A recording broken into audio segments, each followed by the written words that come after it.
Hello, and welcome to today's history lesson. Today, we are going to be talking about the Dutch Revolt. The country in which the Dutch resided was a place called the Netherlands. If you take the nether out of Netherlands, you would soon find out that it means lower in position. The Holy Roman Emperor decided to give his son, Philip, both the Netherlands and Spain. Old Philip had a thorn in his side, the contrary and defiant William. William, also known as William the Silent. Philip was 6 years older than William, and the two led very different lives. William was raised to become a passionate Protestant. He grew up in Germany, while Philip was raised in Spain and grew into a devout Catholic. When William was 11 years old, his cousin died, leaving behind two vast provinces in Philip's dad's empire. Philip's dad, Charles, realized that little William would one day be a very strong leader. He feared that William would be spiteful of the Catholic religion, so Charles demanded that William be taken away from his parents to live with him. Charles wasted no time in hiring tutors to teach young William many important things. William learned how to arrange battles and how to take care of his country. He also learned how to be an excellent Catholic and how to speak French. Bonjour! It didn't take too long for little William to grow up. He was the emperor's favorite and was very loyal to Charles. One day, Charles told his loyal subjects that he would be stepping down from the throne and that his son Philip would be the new emperor. Philip then gave William responsibility over a large portion of his empire. William soon learned that his countrymen fought more against the sea than against any country. Our God is a powerful God, and he can create powerful things. The sea is a very powerful creation. Its tides can clear a village out in seconds. So the Dutch went into action, building a tall dike to stop the tides from destroying their homes. As time passed, William soon became unhappy with Emperor Philip. Philip passed several laws without first consulting with the other leaders. To William's horror, most of these laws were making Protestants' lives very difficult. It was illegal to preach and even be a Protestant. Since William was once a Protestant himself, he had a soft spot in his heart and felt sympathy towards them. William set aside his feelings, however, for 3 years.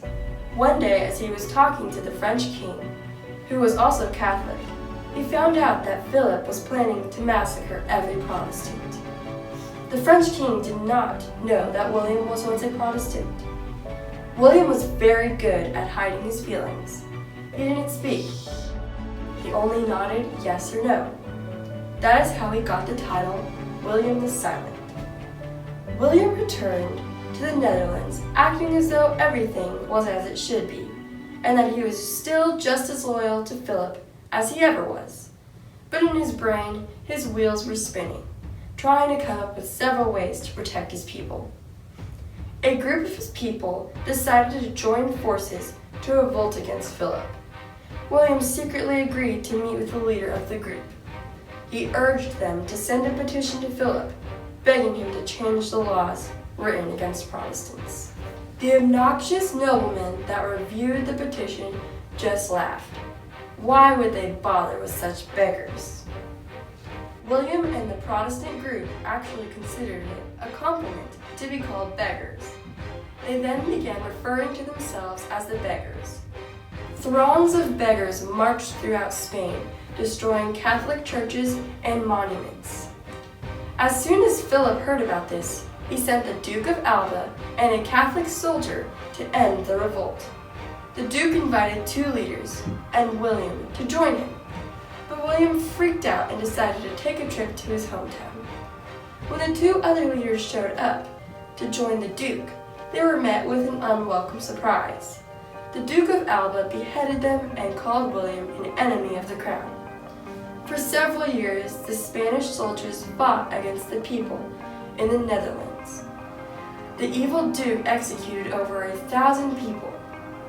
William set to action in raising an army. William and the Beggars fought hard. They destroyed dikes, which caused flooding, making the war a sea battle. After several more years, 7 provinces declared their freedom from Spain's rule. They also made William their king. Philip was outraged. Philip demanded that someone kill William. A terrible man named Balthazar volunteered. So he went to the Netherlands pretending to be a Protestant whose family had been killed. William was very kind to him and gave him some small tasks.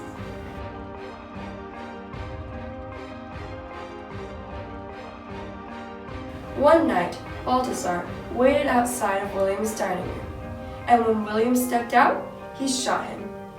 William's last words were, "Oh my God, have mercy on this poor people." Even though William was dead, his country was still independent and became stronger and stronger every day.